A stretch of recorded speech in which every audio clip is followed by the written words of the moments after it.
Hiya lovelies, or welcome if you're new here. I'm Linz.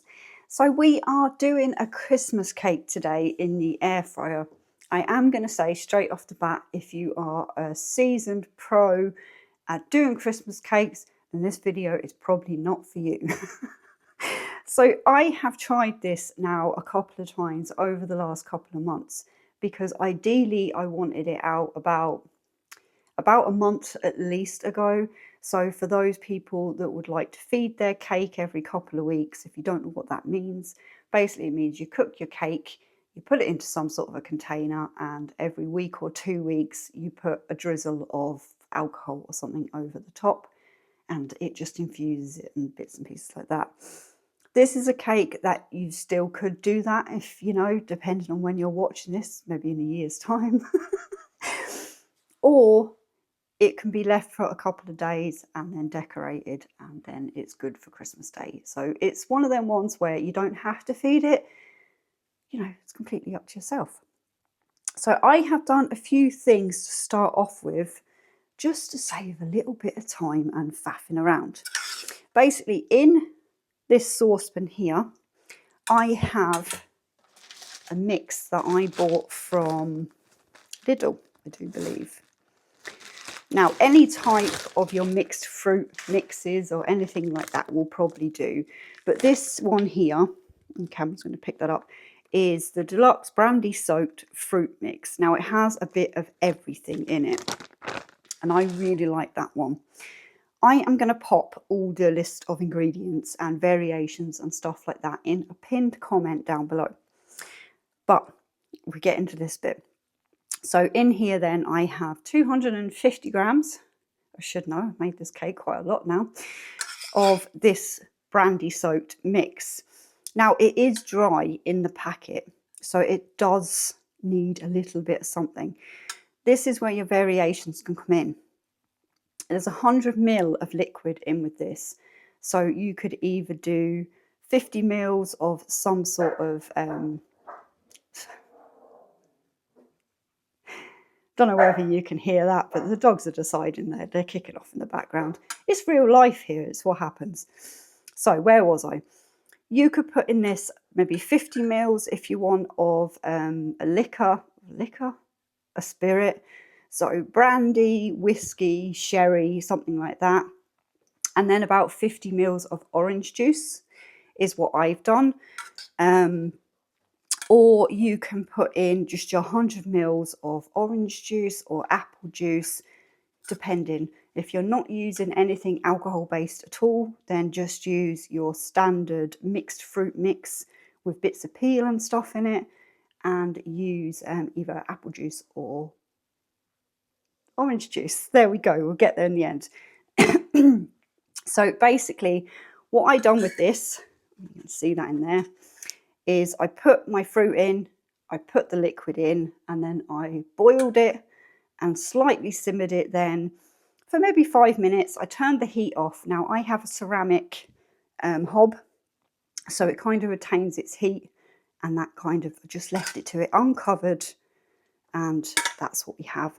Now this is cold now because I pre-done this earlier, so it would save me some time. I have also, I'll bring it down, you can have a look. I have also creamed together, it's gone so hard because it's so cold in this kitchen today, but I have creamed together 75 grams of butter, salted butter preferably, and 75 grams of, I just use normal brown sugar. This is going to depend on how much or how dark and rich you like your mix. If you want to go for something a bit more luxurious, I suppose, you can go for a rich, soft, dark brown sugar. But this is what I have, and this is what I'm using, and everything's just turned to, excuse me, has gone solid because it's cold today. Anyhow, in with that, I am going to add in an egg. As I said, don't worry about putting ingredients and stuff. I'm going to pop them all down below. And let's just hope that I can get this to soften back up again, because I should really be putting the heating on, but you know, everything's money. Right, I am just going to speed this bit up and lower the volume so you don't all go deaf on me.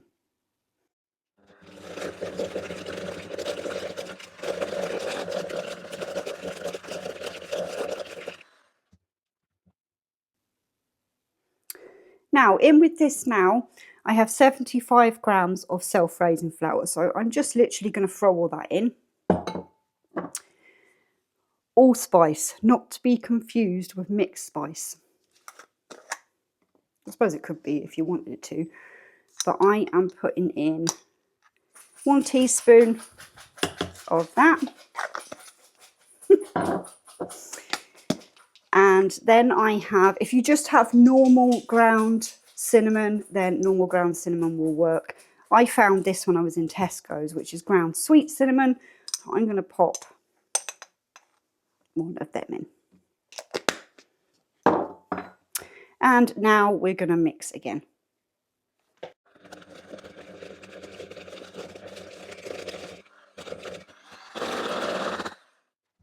Right, so we're going to bring all this together.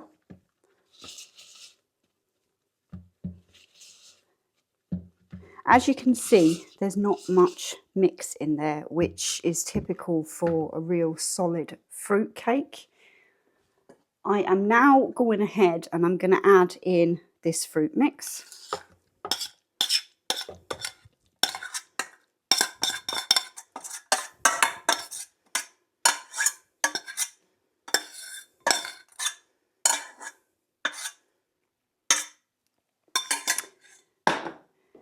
Then on a plate over here, these are glazed cherries. You'll often see them, they're in like a little clear container, normally in the baking section, and they come whole. So basically what I'm doing with this, or what I've done with this, is I just cut them in half. And we're just gonna, I must say, over the last couple of months I have been doing this recipe, I have eaten so many glazed cherries on their own, just out of the pack. So we're just going to mix all that up, and you want to try and get that cake mix as evenly through mixed, my days, what, as you can. So you don't have sort of like, when it's cooked, pockets of cake mix and not enough pockets of fruit. Does that make sense? No. I am just going to try and get some of that off there. Yeah, we're not going to faff around too much.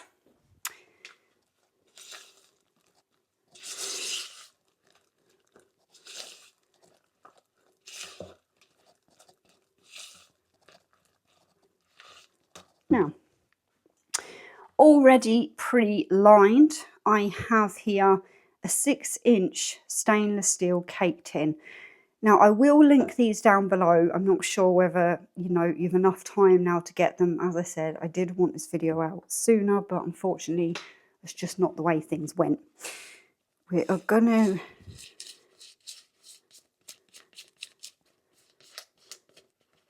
tip this in here.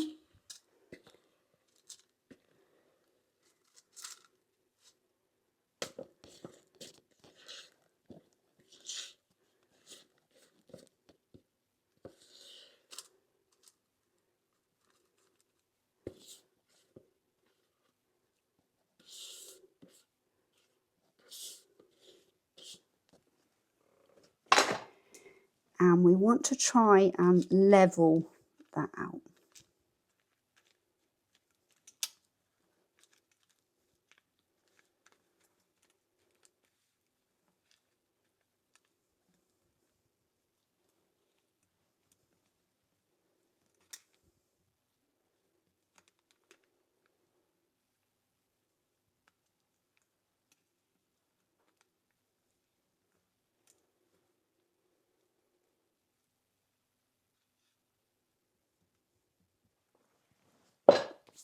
Now I'm going to pop this one into drawer 1. No real reason or anything like that. It's just, it's coming up to lunchtime here and I might be doing something just as a quick something for myself, and I just want to keep drawer 1 free. Also, I have noticed, and if you're used to baking in your air fryers, my drawer 2 doesn't seem to darken as much as my drawer 1. So this is the same if you've got an oven. I don't know. But this is going in here. So there's my couple of reasons why I'm using drawer 2. It makes much difference really. So I'm going to pop this in. Now, this is the bit here where everyone's going, oh, that seems like an awful long time. If you're doing a traditional Christmas cake in the oven, you're going for around 2 hours, you know. So this is where I've been having the issues when I've been doing my experiments and stuff like that with this particular cake, is that to start off with, the first ones I done, I didn't do for long enough. The second one I done for too long. And I think this is just about right, if I'm going to be honest about it. So we're going on to the bake setting. I am bringing this down to 140 Celsius. I will put Fahrenheit, the closest I can find Fahrenheit, up the top. And we are going up on this to 1 hour and 15 minutes. So we'll press start, that might help. Basically, the first one I tried for sort of like 45 minutes, and then I went up by another 5 and so on and so on. They've all turned out okay, but I found that the ones that I done for sort of like 45 minutes, 50 minutes, an hour, were just a tiny little bit stodgy. It can be really hard to tell with fruitcake when you cut into it if it's cooked when it's so densely packed full of fruit like that. So lots of experimenting, lots of prodding and poking at the cakes I've made so far. And this is the one I found that works the best. Okay, so I'm going to leave that to do its thing, and I'm going to come back when it's finished. So this has just finished, and because the lighting's terrible, it looks so dark. So that there is the Christmas cake. Now I'm going to leave that completely to cool down. I'm not even going to take it out of the tin, and then when that's done, I'll come back. I am going to cut into it, even though it is best to leave these for 24 to 48 hours before you cut into them, because otherwise they could just turn out to be sort of like very crumbly and not stay together very well. It's the same as if any of you made the fruit loaf that I made in the air fryer as well. I'll try and link that somewhere. You could also do that recipe as a bit of a Christmas cake too. So as I said, I'm going to link that either up there, or I might put it under the ingredients list down below. So I'm going to leave that now to, you know, chill out, I suppose. And I'll come back when it's done, when it's cooled. Okay, so this is still slightly warm, but I'm going to get it out of the tin, hopefully. And take off. And as you can see, the bottom is cooked. Now I am expecting this just to crumble when I go to cut into it, because you really do need to leave this type of cake for 24 to 48 hours before you cut into it, but we'll cut into it anyway. Trying to be gentle that it doesn't fall apart too much.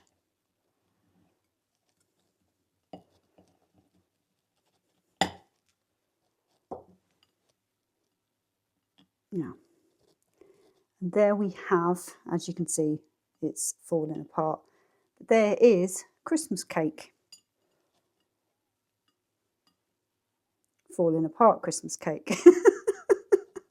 It smells fabulous. And we'll cut a bit off. We're going to eat this anyway, so it doesn't really matter now at this stage.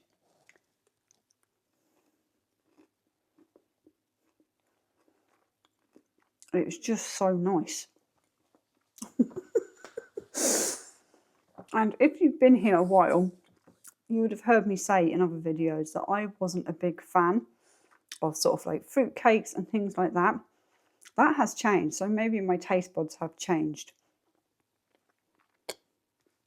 with age. But yeah, have a practice run, see what you think. The lighting's terrible, so everything's looking a bit darker. But yeah, have a go, see what you think. Maybe do a test run just to make sure that it's going to be all right for you and your family, for if you plan on having this maybe as your dessert for Christmas Day. I will be making another one. I'm going to be leaving it in sort of covered and things. We've only got a few weeks left now till Christmas, really. So what I'm going to do is weekly, I'll put maybe a teaspoon or so of brandy, is my chosen choice, over the top. And then maybe the day before, maybe Christmas Eve or something like that, I'm going to put a layer of shop-bought marzipan and shop-bought ready-to-roll icing over the top, and that will be it.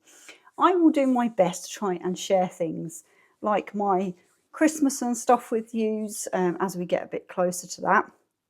I have a few more recipes coming up. Not so many Christmassy type recipes, I don't think, because I did all them last year. So if you want to see things like that, you can check out them playlists. But for now, do let me know down in the comments what you think of this. It's not perfect by any shape of the imagination. And if you didn't want it, I wish I could get a better way of showing you the light. Maybe that's a bit better. If you didn't want it maybe as dark, then you could always take it out, maybe I'd say with about 20 minutes or so to go. Check it, see how the darkness is, and maybe put a piece of tin foil tightly over the top of that tin. You're going to have to be really careful with that, because bear in mind it's going to be hot. So that is that from me today, lovelies. Let me know down in the comments what you think. Do have a go. And if you do have a go, let me know. How many times have I said that? Anyway, big thank you again for spending time with me in the kitchen. It really, really does mean the world. And I hope that wherever you are, you're having a fantastic day. For now, take care. I'll talk to you all down in the comments or over on another video.